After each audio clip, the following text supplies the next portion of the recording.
Good morning and welcome to Let's Talk Autism. I'm Nancy Alspaugh-Jackson. I'm Shannon Penrod. Hi. Hi.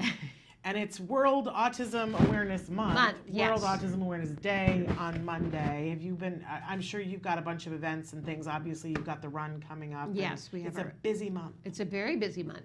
I always say to people, it's, think of it as like tax time for people that are in the autism community. And then I go, Right. It is tax time. So we have that on top of it. I always say I'm going to get my taxes done before April so that I don't have to Doesn't contend with everybody? both. It doesn't happen. Never does. It doesn't happen. At least not for me either. No. Can't happen. There's too many other things going on. But you had a big show on Monday. We had a huge show on Monday, and it was really, I would have liked it to have been longer, and I wish you had been there too. But what it ended up being was a lot of really strong women from the autism community and Matt Asner. So it was all women and Matt Asner. But this year the UN has declared this year the focus in autism around the world is on women and girls on the autism spectrum. Right. So it was very appropriate. Because more boys are diagnosed with autism, so they tend to get more of the attention. Absolutely. I always say that I think the girls and the parents and the families surrounding the girls have it the hardest because they're dealing with all the things that we're dealing with, plus there aren't the services. They take their daughter to the services, and it's a bunch of boys. And you go, where is the stuff that's just for girls? And there are different physical considerations and safety issues for girls. Yes. There just are. So, and we know from what they said around the world, girls on the spectrum are more likely not to finish primary school, even primary school. Isn't that devastating? Obviously, that's not the case in the United States, but around the world, that's true. Women and girls on the autism spectrum are more likely to be discriminated against in the workplace and in general, both for gender and for disability, and they're more likely to experience violence against them than anybody else within that group. So horrifying. It's a very important focus then. Yes, very important focus. And you and I've got a big show today. Yes, We're going to be focusing on a lot of different things. I've got a great guest. Yes, all about safety, which as we know is Natasha a primary Barber. concern. Yes, always. And then we've got a lot of, because it's April, we always get more news in stories. April about autism. And I'm thrilled that I feel like most of these are on the positive side. Yes, they are. We have positive news stories today. Yes, which is really important. I will say that there were stories that we could have covered that, were like so bad that I can't even go there. But these are good. Yes. And there's a lot of them. So should we jump right in? Yeah. The first story is about biomusic, offering kids with autism a new way to communicate. And I love this. We found this in Smithsonian.com, great outlet. And for those of you who tuned in a couple of Christmases ago, one of the gifts that we were offering was something called a Makey Makey. And this really reminds me of the Makey Makey because the Makey Makey, it's so cool. If you've got a kiddo that's 10 or up and loves technology, get them a Makey Makey. It's got alligator clips, and you clip the alligator clip to something and then to this board. It's I guess an Arduino board is what they call it. And it can make and then you clip that board to the computer. And if you, for instance, you can tap your chest, and if you tell it to, it will make a noise. And you can program what noise to make. Well, what a group of scientists did was that they said, what if we were to put sensors on an individual and see that perhaps is nonverbal and see if their mood can talk to the computer and create sounds that convey the mood. So they put music tones that would, and it was a lot of programming, and they have to be hooked up to a lot of different sensors, and they put them in situations where they were happy, and then there were situations where there was some stress, and then they took the music and they had parents listen to the music and say, can you predict from the sound of the music which one your child was in this circumstance, which one, and they could. The parents were like, I can clearly, and think about this, from the point of view of a parent who has a non-verbal, non-vocal child who doesn't yet have functional communication, to be able to hear when the child is escalating, fascinating. Hear when the Absolutely. child is happy, hear when the child Yes. is calm. It's a way in, and it's a beautiful way in that makes some really beautiful music. If you go to Smithsonian.com, you can read all about it.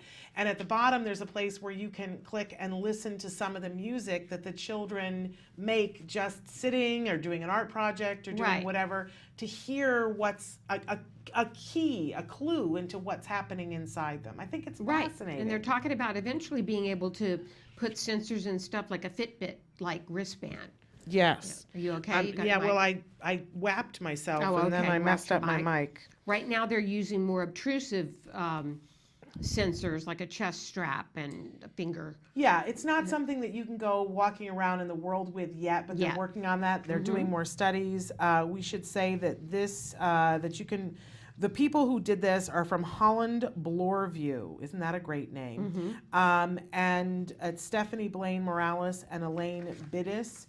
And you can read more Two about it if you female go. Right. biomedical. And you can go to Smithsonian.com right now and read more about it, because I think it's really fascinating. What a wonderful, because even for our kids that are verbal, there are times when they don't want to. Right, when they don't want to tell you what kind of mood they're in and what Yeah, kind of, and to they be don't want to able, communicate. be able to have them communicate that to us through music, I just think that's beautiful. I do too. I love it, love it, love it.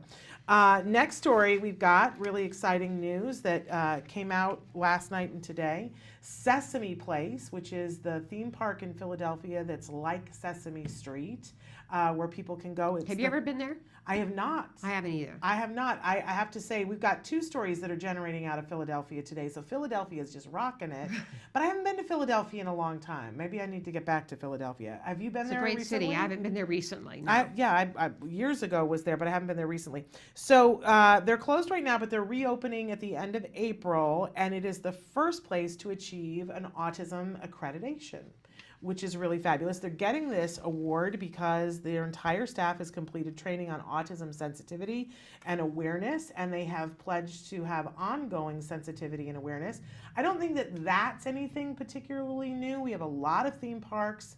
Legoland has been particularly fabulous about this, I have to say.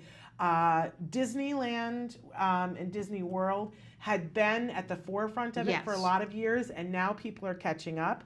I will say, I don't know if I'm allowed to say this, but I'm going to say it, and then Disney can get mad at me. I was asked to come in with an expert this last fall. Yeah. And I worked with some of the ho, I don't want to say because there might be little people watching, that were at the park at Disneyland and helped to raise their awareness. Oh, you did? And give them tools for things that they can do to interact, because people may or may not know that my husband is a professional ho individual. Okay. And we have a sensitive Santa event. Right.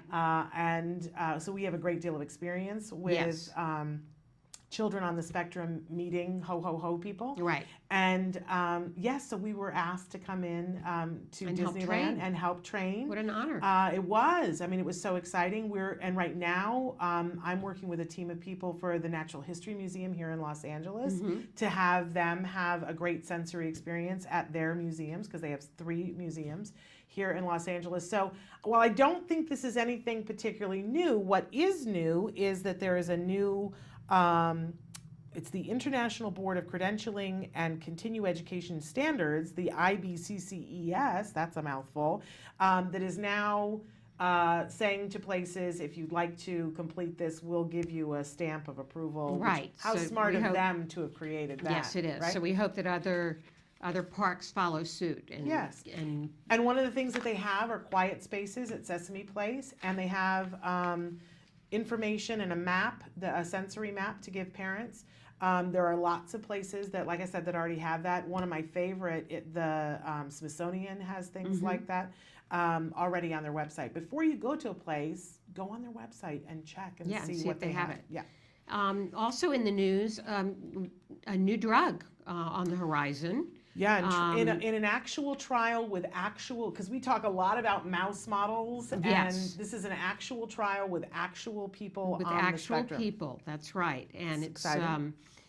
it's called I had the name right here in front of me, but Well, the place is at the Montefiore Medical Center in the Bronx, and the drug is called Balovaptan. Valovaptan.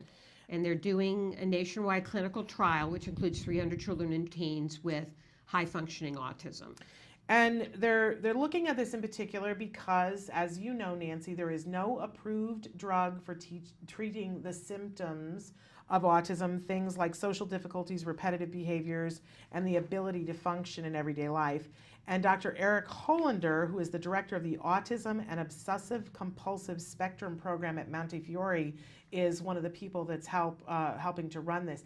Doesn't that in and of itself sound interesting? The autism and obsessive compulsive spectrum, those two things together, because you and I both know, I mean, I'm somebody who has obsessive compulsive, and we have kids that are on the spectrum that can get obsessive compulsive My about son something. has OCD. And, you know, so I love that people are looking at these things together. This drug, they're hoping, will be something that will help in those particular areas. They say the way it works was it prevents a molecule thought to influence social behavior from binding to brain receptors. And isn't that fascinating Yes, even of itself? And they've done previous research on adults that show symptoms improved. Really so exciting. That's something new to be on the lookout for. And hopefully, you know, within a short period of time, because so often we say, well, mouse model, we'll get back to you, right? But this is they're working with, which means they've come quite a way with this. Yeah. So in other news coming from Philadelphia, Gabriella Kaplan-Mayer, who we've had on the show before, who is amazing and does recipes and talks about cooking in the kitchen with our kids on the spectrum. I've always enjoyed her and the way she talks about getting kids to, you know, touch food and get into it. Right. She has written an article that appeared in Philly Parenting. That's why I say Philadelphia is just hot on this Autism week. Awareness Month. And I thought it was really a great piece that she said 5 ways that you can support parents of autistic children. Shall we go through them? Yeah, I think this is wonderful because a lot of you and I have had this conversation before about, like, we don't know what to say to people. What can parents do to help when people say, how can I help? Yes, and it's just so hard because, you know, sometimes you want to go, really? Do I have to, like, tell you how to do that? Yeah. So now you can just give them this article, print it out, and take it to your local thing and go, here's how you can help me. Good idea. And you don't have to ask for it yourself. So let's go through them. The first one is to learn. While it's much more common than ever before, there is a lack of good education in media and pop culture. So she recommends the Autism Acceptance book is a terrific resource, and she has a list of videos if you go on the site to take a look at this article. And what a great thing to say to family members, you know, or friends that surround when your child is diagnosed. You know, I want you to get educated about what this is and what it isn't.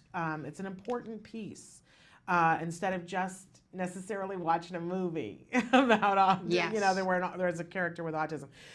She also encourages people to plan.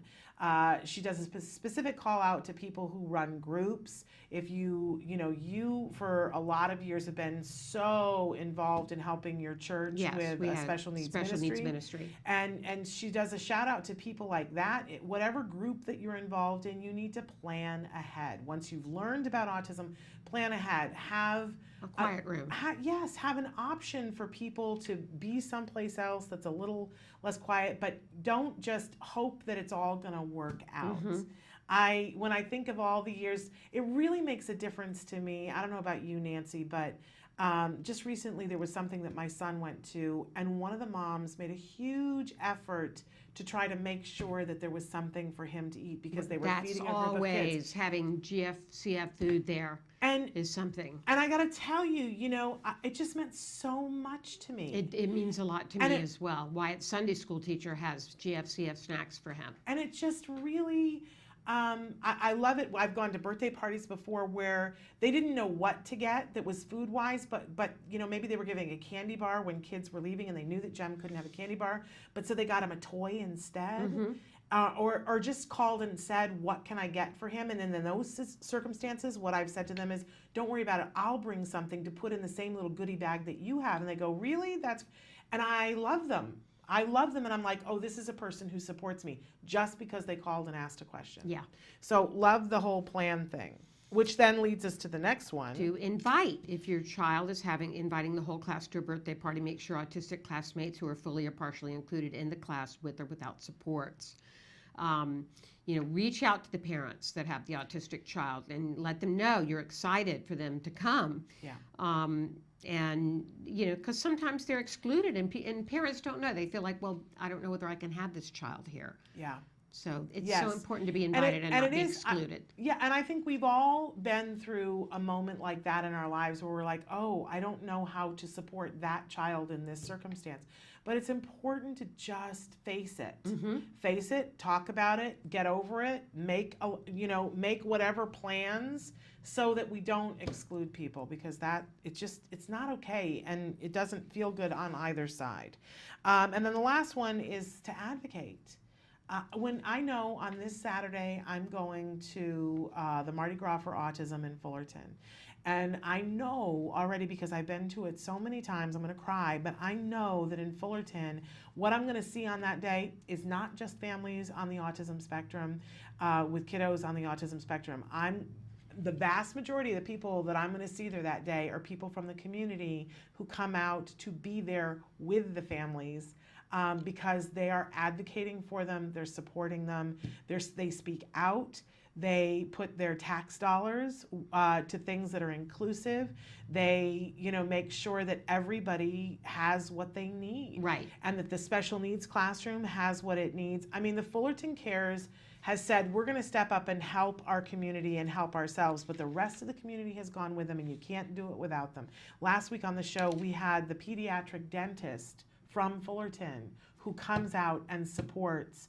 And when you have dentists saying, oh, no, I want to come and support because this is a part of our community, you're doing something right. We love Fullerton. Right. And the last one is to reach out. You may not know how to support a friend, sibling, coworker, or neighbor who's raising a child with autism.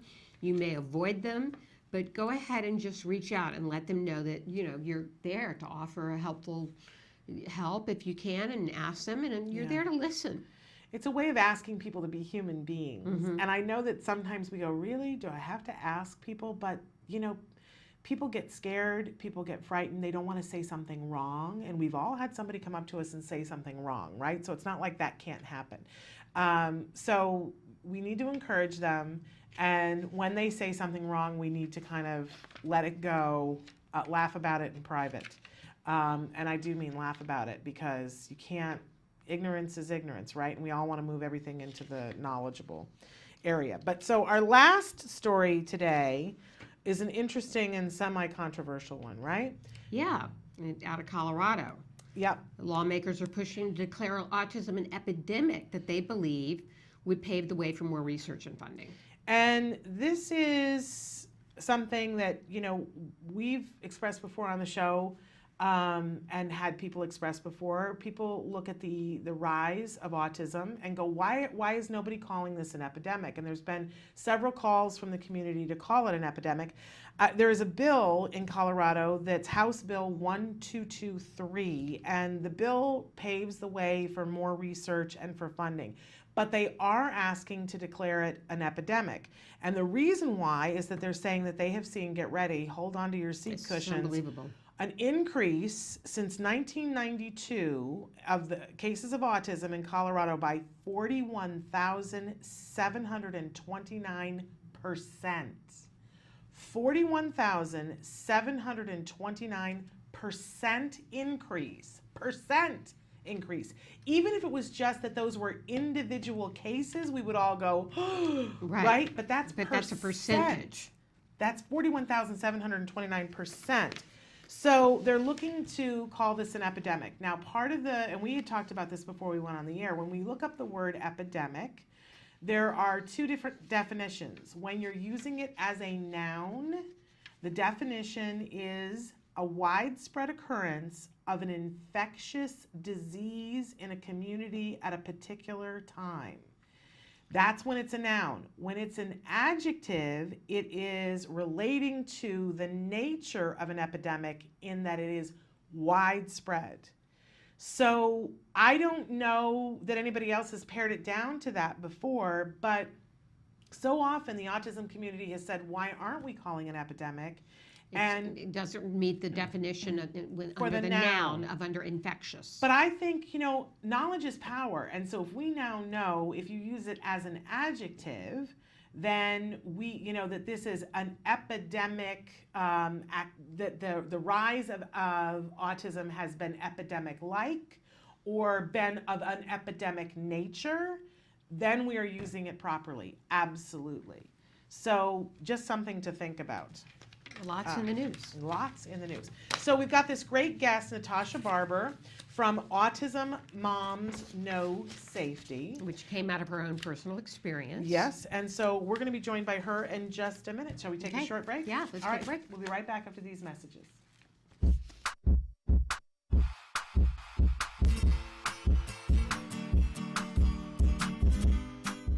Hi everyone, welcome back. It's April, which means it's also spring. And what we're going to be doing today is making our very own chia pets. What's cool about this project, it's an activity that you can revisit with your family as you watch it grow and change. All right, now that I piqued your interest, let's get to it. The materials we'll be needing are water, dirt, arts and craft materials, chia seeds, a container, and nylon. So let's get started. It's super easy. All you're gonna do is you're gonna take an old pair of nylons that you have, you're gonna cut off the toe, and what you're gonna do is you're gonna take some of your chia seeds and sprinkle them at the very bottom. We don't need too much, just a little bit. And then once I've got my chia seeds there, I'm gonna take my dirt and pour that in. And we wanna make sure that we've got quite a bit in there. You want to keep this tail. What this does is acts as a way to soak up the water to feed your little chia plant. So I'm going to take the bottom now. I'm going to tie this into a knot. So now that I've got this little guy, now it's time to decorate him. And you can decorate him however you feel like. What I did is that I made some little features out of felt that I'm going to add to my little guy to give him a face.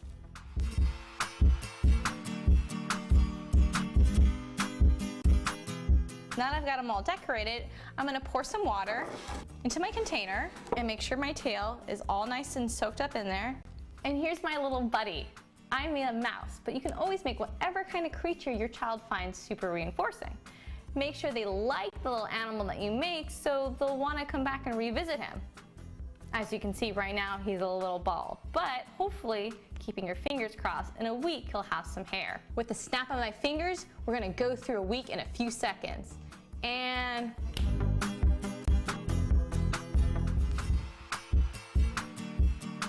oh my gosh, this little guy has changed quite a bit. Can you see how? Yeah, he's got some hair now. You can have your kids describe how this little guy looks to their friends, and you can even work on body parts by having them label all the features that this little guy has on his face. So let's see, what does he have? He's got eyes, a nose, a mouth, and ears. What do you think will happen to him if I stop watering him? Yeah, he probably won't be growing any more hair if I did that. Well, I hope you enjoyed this activity. I know I did. Tune in next time, okay? And until then, craft on. Bye, guys. Can you see me? Can you see me flying by your side?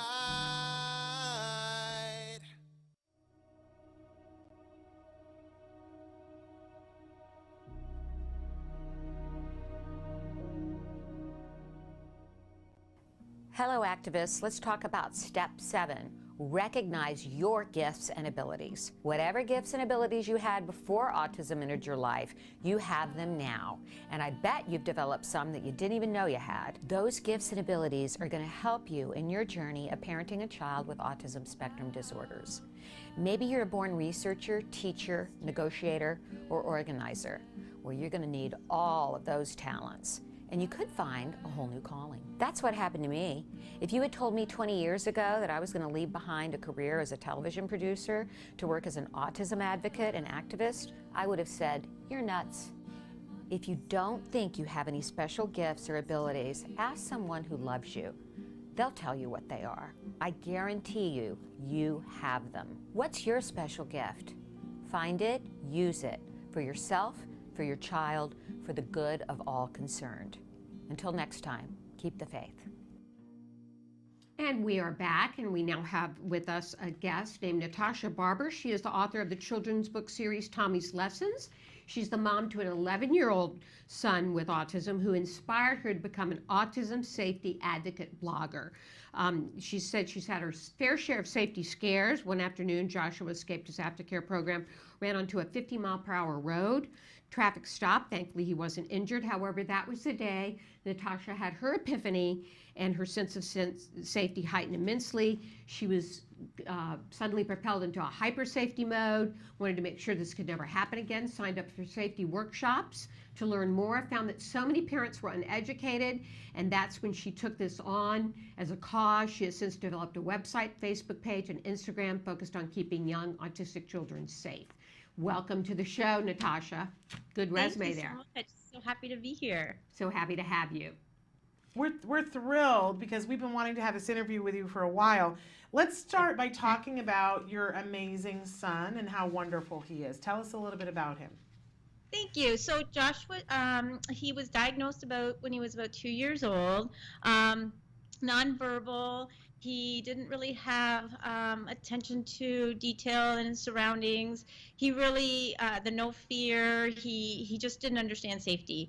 And then over the course of development, we started realizing that safety was becoming more and more of a concern out in the community and in the school, not just in the home. So, we started by climbing and little things that you would normally childproof anyways, and it just became more of a wandering risk where he could hurt himself. Very focused on running in towards the lake that we had in the back. So anyways, Joshua right now has significantly progressed. He's in therapy every single day, more vocal now. I'm very proud of him. He's making leaps and bounds and strides, but we still have the safety concerns of him not understanding what a stranger is or understanding what traffic is. So we're still constantly, I've got a GPS on him. I monitor him everywhere he goes, and we're just working towards getting that awareness and getting that safety understanding. And how old is he again now? He actually just turned 12. Wow, so that's awesome. Yeah, so time flies. That's wonderful. Yeah, how did you get started as a writer, Natasha? Actually, when Joshua escaped the first time at his before-after care, I started writing, just writing everything that we were doing over the course of that year that he had escaped, and we had that major safety scare. And then when I went to the workshops and started listening to other parents and their worries and concerns, I started realizing I wanted to write more of a safety manual. And so it grew, the writing grew, and eventually it became a full-fledged manual. And I held back from publishing it because I realized nobody knew me as safety mom or anything safety or autism related. So I held back and started the websites and the Instagram and news feeds. And then actually one day my oldest, because I have 2 boys, and my oldest was in before after care, and I picked him up early, and he was playing dodgeball, and he was kind of upset with me because I picked him up early, and so I was trying to make light of it and trying to make him a little happier, and I'm like, so how was your day? And he's like, oh, you know what my day was like. And I'm like, well, no, did you eat your lunch? And he was kind of a little bit grumpy, and he was really small. He was only like 6 or 7 at the time. And I'm like, oh, so you ate my tomato guacamole onion sandwich? And he's like, well, no. And I had just thrown out all the ingredients that I knew he hated just to get a smile on his face. And I actually liked the whole combination of my tomato guacamole onion sandwich. I really liked it, wrote it down, and over the course of that month, it just became my first Tommy's Lessons book. Okay. Love it. And you've written a couple of those Tommy's Lessons books, right? Yep, we're actually on the 4th one right now. My illustrator is working on finishing up the illustrations. And where are they're all? Yeah, where are those books available? they're all available on Amazon, and they're kind of like Dennis the Menace with a little bit of magic flair. So it's a little guy who's 7 years old. His name's Tommy. He has a pet mini pincher and that follows him everywhere, and he manages to get into trouble without really intentionally doing it, whether he didn't know something, but at the end he always learns a lesson. It's not what he was supposed to learn, and he always has a perception that there was some type of magic that was the reason that caused, you know, him getting in trouble. Right. And then after you wrote that book series, you wrote the first autism awareness children's book, The Waiting Song. Is that correct? I did, yes. So the Waiting Song actually is inspired by Joshua. Joshua, when he was in therapy, he had a really hard time with the understanding of the actual concept of waiting, and it was actually quite unsafe, because if something didn't go his way, or he had to wait for, like, for instance, his video that was buffering, he would literally throw it in the air, go flying, and bolt. And of course he didn't have that understanding of what he was running into. Sometimes he'd fall to the ground, so again, he wasn't looking at his surroundings of what he would be falling into. So it was quite scary for us and a concern. So the therapist started a waiting program, and the waiting program, over the course of a month, he started developing, in order to cope with waiting, he started developing this cute little jingle. And so I called his teacher, I called his therapist. I'm like, did you guys teach him that? And they were like, no, we didn't. So one night I wrote down the songs, the lyrics to his waiting song. And at the same time, we had one of his therapists came in one day, and she's like a sister to us. And she had a pet hedgehog named Nigel, who had just died that night before. And so we're like, oh, I'm so sorry, but yet what a cool name for a hedgehog. And she loved Josh. Josh adored her. So I asked her, what about if we make Nigel come back, because she was so upset. Let's make him come back, and Josh will be the inspiration, and his name will be Nigel. And so over the course of that little time period, I created the waiting song, and it's about Nigel who can't wait, and he learns to cope. He's in an inclusion class, and we made the characters kind of threw in the diversity aspect, because a lot of the characters in the book, it's a boar, it's a giraffe, a zebra, as you can see, a hedgehog. These aren't characters you typically would see, you know, like they're not the nice fluffy white bunny or teddy bear. So we kind of threw in the diversity aspect, and then the children learn that what Nigel's all about, and his disability of having autism, which in Nigel's case, he learns a little bit slower, he has trouble waiting, and at the end, everybody, you know, learns a lesson on diversity and disabilities. And I think it's a powerful lesson for the elementary kids right now, who, because there's more disabilities in this world, and autism, as everyone knows, it's 1 in 68. I think when Joshua was diagnosed, it was like 1 in 153 or something like that. So it's drastically more kiddos that are getting diagnosed, and I think the elementary kids, they need to understand that, so that they have the empathy and compassion and understanding that not everybody's the same. Right. So it's a perfect book for that 3 to 5 year old level, preschool grade. So these are great. Where can we get them? All on Amazon. So they're all available on Amazon. Okay, and then you started a nonprofit organization, Autism Moms No Safety. What motivated you to do that, and tell us about that? So it's the same when he escaped, and I started learning more about safety and going to all those workshops and writing my manuals. It sparked it when I realized nobody knew me, and I wanted to share what I was learning in all of these workshops and everything that my husband and I were doing in the home, and trying to get him as safe as we possibly can everywhere he was. So we started with the website, Autism Moms No Safety, and that website has now grown into a nonprofit. And then now we recently launched the Autism Moms No Safety kits. And the kits are just jam-packed full of everything that I could possibly put in a small little kit that is instant, immediate gratification, things that parents can do or get in their hands to start their safety journey with their child. So it's got coupons and samples of temporary bracelets. It's got actual stop signs that you can use as visual prompts on your door or window. It's got a couple little bracelets, like the Trex type bracelets you would get in a fair. So you could put your child's name, perfect for like a school outing or a mall. It's got emergency contact forms in there that you can fill out and give one to your school or one to the bus garage or even police. I dropped one off at the police station and said, this is my son, he's autistic. I want Joshua to be in the 911 registry, and they did. They put him in there, and anytime somebody calls 911 either from my house or for my house, the emergency response crew already knows that Joshua's autistic and a flight risk. So all these different items that I've put in there are just immediate. You get it in your hand, you can start using them or going out and getting your products that people don't really and didn't even realize existed. So I think it's a pretty great package. I've worked with a lot of companies. I'm slowly getting different organizations and corporate sponsors. So it's starting to grow. I've got them actually all over the world now. I've sent some to Australia. I've sent some to England, right up to Ireland and the Philippines, Canada. So they're going everywhere.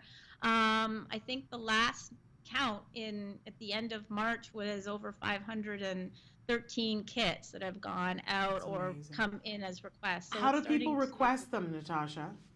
So they can go onto my website, either autismmomsnosafety.com, or we just actually rebadged to just very, very recent amks.life.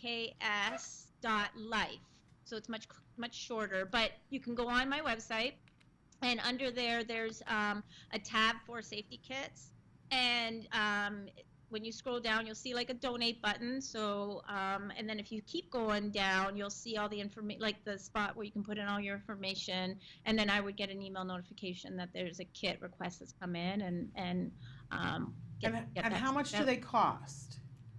So they're free for the parents. I don't charge shipping. I don't charge anything for the parents. They just have to fill in the information and they get a free kit. It's 100%. It started 100% out of pocket. And now I'm trying to work slowly, working with different companies and trying to get grants and whatnot to fund it, and continue funding so I can continue sending out kits. But I don't charge a single cent to any parents. That is amazing. That is amazing. I have to say that we have somebody who wrote in to the show and said that you're a rock star. It happens to be Carrie Mallory Thompson, who's going to be on the show tomorrow. And she said she was so excited because you're a rock star, and I can completely agree with her and see why she said that. Now, you have some safety measures that you say that all people need to know after they get an autism diagnosis. Do you want to go through those? Those are like, we have 3 here that you... You have 3. I don't remember off the top of my head. I actually have another article. I did 5 total. Okay. But well, the first one was safeguarding the doors and the windows. Yes. So definitely you want to put the door alarms. And actually, this is actually one of the posters I've got in the kit, which is the door alarms that you can put on your doors and windows. You can get them from either Walmart or hardware store. But they're a magnetic-based alarm. They literally have like a double-side sticky tape. You put them on the door and the door jamb, or the window, and then the window side. But it's magnetic-based. So the moment that the 2 separate, meaning the door is open, it will send off like an internal. It doesn't go to any first responder. It's just internal to your home, and it's a chime. Or if you want to step it up, there's a second alarm, which is a much higher pitched sound. But those are fantastic. They're an amazing, red flag. Oh my God, why is my door open and where's my child? So I've got them on every single external door that leads, like the garage door, the outside door, every single door that leads to the outside. Those alarms are on there. And then depending on how much you want to, like how elaborate you want to go, you can either do deadbolts, the chains. I've actually got an electronic door lock. So I went out to Home Depot, bought one of those that it's like a touch keypad that you need to put in a code. It's actually meant to be outside, so you don't need a key to come into your house, and we reversed it. So it's inside. We use a deadbolt to make sure that nobody comes into the house for security reasons, but anybody who's leaving the house has to put in a code.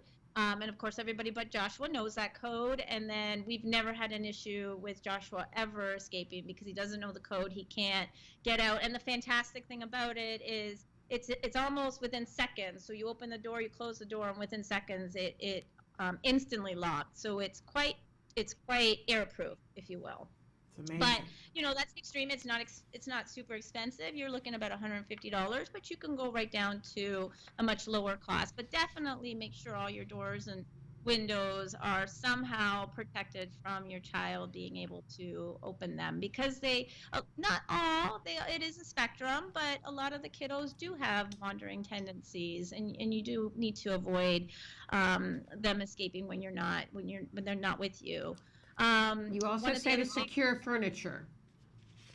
So a lot of the kiddos, they go through the same level of curiosity that your regular developing child would go through. Only the thing is, some of them have a little bit of a slower delay, or they're in that stage longer. So climbing furniture, climbing to get to whatever, or getting to TVs and touching them. Like Joshua still to this day wants to touch Barney right on the TV.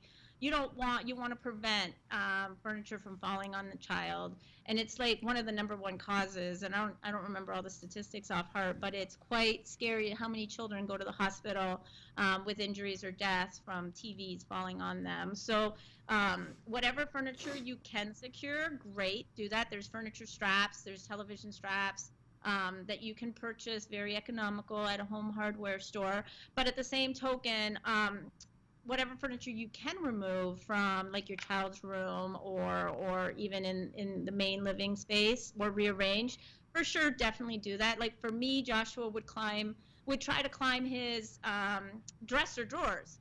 So I removed it. I put it inside his closet, closed the door, done deal, out of sight, out of mind. You put a lock on that door, and he couldn't climb it anymore.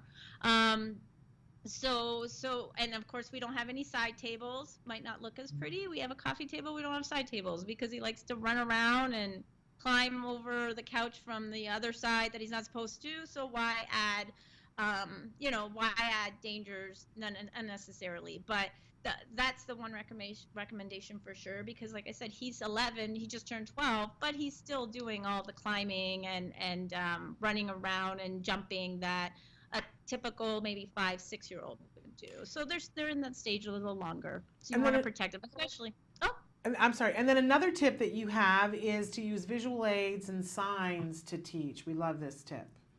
Correct. So actually, one of the things I actually have in the kit are 2 laminated stop signs. Fantastic for kiddos who are nonverbal and are visual learners, like my son. You put that stop sign on a door or a window. Actually, any visuals really of dangerous items or visuals, period, is a big help to kids that are on the spectrum, can't verbalize, or are a visual learner. It's for sure the best way as an additive to prevent them from any type of injury or harm. The other couple things that I had on a different article was a GPS.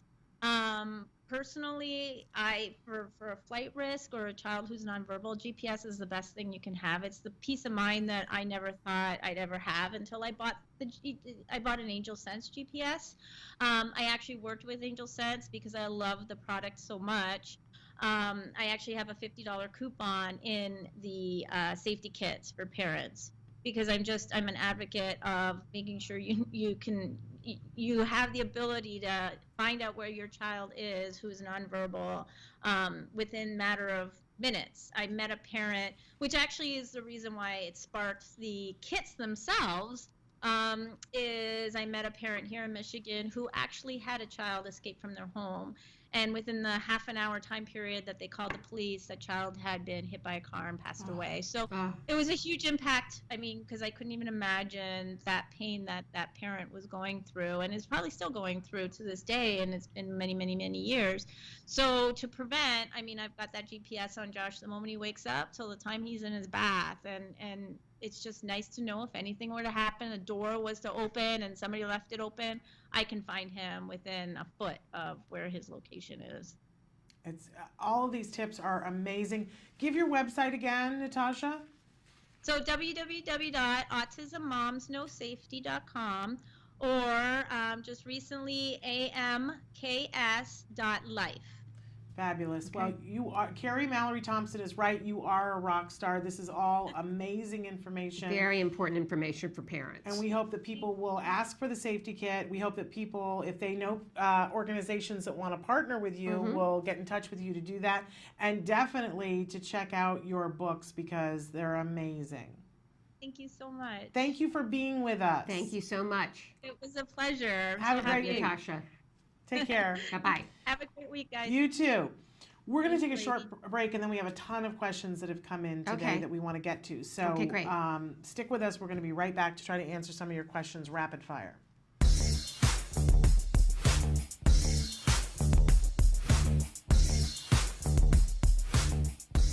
Parent to parent, you might be asking yourself sometimes, why does my child have meltdowns?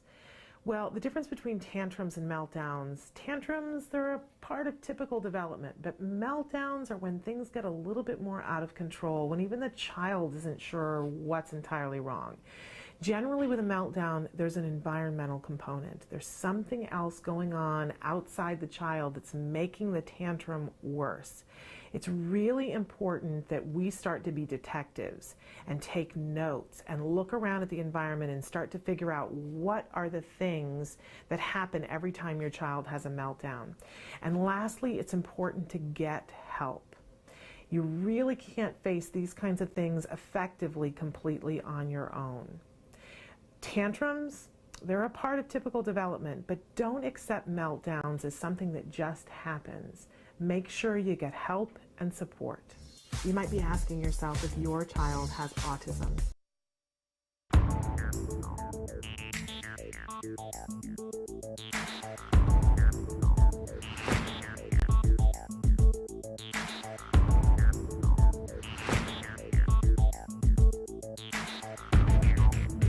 Hi, I decided to start Autism Works Now as a small business because 90% of individuals with autism and related disabilities are not employed after graduating from high school.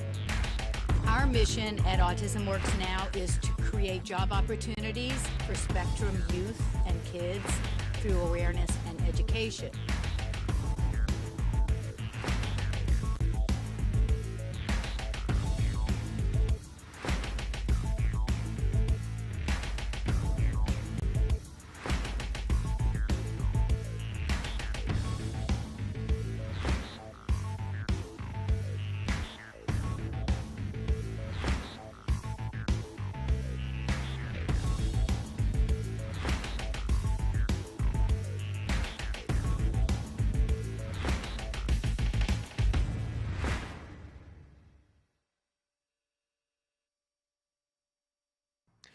We're back. Welcome back. And we have a lot of questions that we want to get to. That Yeah. came in. Okay.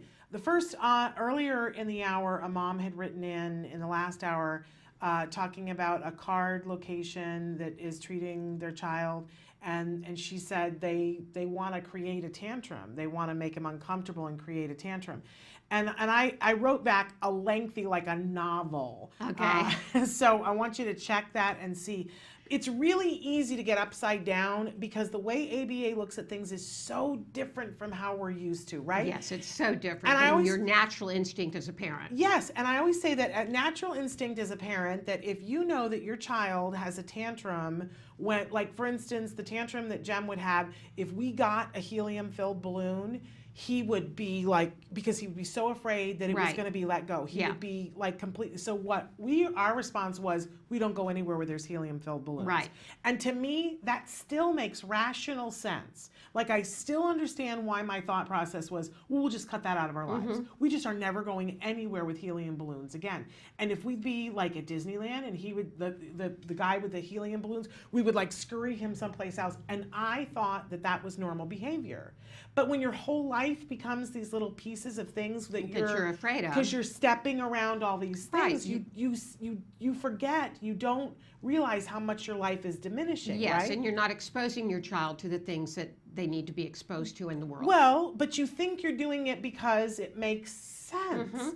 What CARD and what ABA says, ABA, the whole purpose of ABA is to do two things: to increase skills. So when you want to teach something that is valuable to somebody, you use ABA to do that. And when somebody's engaged in a behavior that isn't helping them to get to goals, you want to decrease or eliminate that behavior. That's all ABA is, those two things. So what CARD needs to do when there's a behavior, and the example that I used on the novelette that I wrote on Facebook is, you know, for instance, your child has a tantrum when you drive a certain way to school because they want to drive the correct way, Right. They have a flexibility issue. And, but that's not really functional, because at some point somebody might have to drive them down that road. Maybe there's construction or they have to go to a different school or whatever. So CARD, the first thing that they have to do, any good ABA provider, the first thing they have to do is observe the behavior. They have to, it's just like when you take your car to the dealership and you say it's, you know, it's making a funny noise. They don't just start ripping things out. They got to drive the car a little bit Right. to see it make the noise, right? So the first thing that CARD is going to do is they're, you know, as long as they can make sure that the child is safe, and that's a big asterisk there, they're going to put the child in the circumstance with somebody there to observe and see exactly all the things that are going on, so that they know why is the child reacting this way? What is causing, like, are they freaking out because of the trees on that street? Or are they freaking out because inside they're scared that you're going to take them to the vet's office? Or, you know, whatever. They need to have eyes on So what's the it. function of the behavior? Exactly, the function of the behavior. So they've got to put them through it Right. to see it. Once they see it and they've taken the data, then they come up with a plan. And part of the plan is going to be to teach them skills to help cope with. So if it's anxiety about the trees, they're not going to take them down that street. They're going to take them to look at trees, and they're going to show them trees and do all these things. You know, depending on what it is, there are 1,000 different ways, but they got to know what it is first. Eventually, they're going to take and put them back in the circumstance, but they're never going to throw them in without help or support. There'll be somebody there to say, you know, let's use our skills where we breathe when we're feeling this way. Let's Right. use our words, those kinds of things. So it is never that the CARD just wants to make Cause your a child. tantrum. Yeah, I mean, There's- in a sense, I mean, I guess you could get to that. They need to look at it. Yeah. So they're going to put them in the circumstance. When the therapist said to me, we're going to go get a bunch of helium balloons and we're going to teach sure them you things were and looking forward to that. and we're going to eventually let them go. And I was like, somebody kill me now. Right. Right? I would rather. But you know what? The truth is, I wanted my child to grow. I want him to be able to be at Disneyland and see the balloons. And I can tell you, he's almost 15 years old, and we go to Disneyland, and helium balloons are not an issue. Right. Right? That obstacle got taken away, and we had one afternoon that was a little bit uncomfortable. But what I compared it to on Facebook in my novelette was when our kids are learning to walk. This is always the example I give autism parents, because I know what it feels like. You don't want to deliberately have your child feel uncomfortable. Right. Who signs up for that? But we do. We all do. Because when our child started to walk, they would trip and they would fall, and sometimes they'd hit their head on the coffee table. And never once do we say, enough. That's Right. it. We're not doing You're this not gonna anymore. walk. This Right. upsets him, and we're not doing this. Get a wheelchair. And the reason why we don't is because we know it's a growth thing, and that they're going to get through it, and that this fuss is worth it for them to get there. To the long run. We of what don't they- know that as autism parents, and we don't know that that ABA is going to get us there. So Nancy and I are going to tell you, and if you want to talk to my kid, you can. I'll set it up. But you need to work with your team. Tell them what you're feeling. Say, it feels like you're torturing them. Let them talk to you about what they're doing and how they're doing it in a controlled manner. They're not trying to torture your child. I guarantee you. Right. All right, so Okay, check out what I other wrote on Facebook. questions? Yes, there's tons of questions. Okay, Casey wants to know how do you get help with funding for services?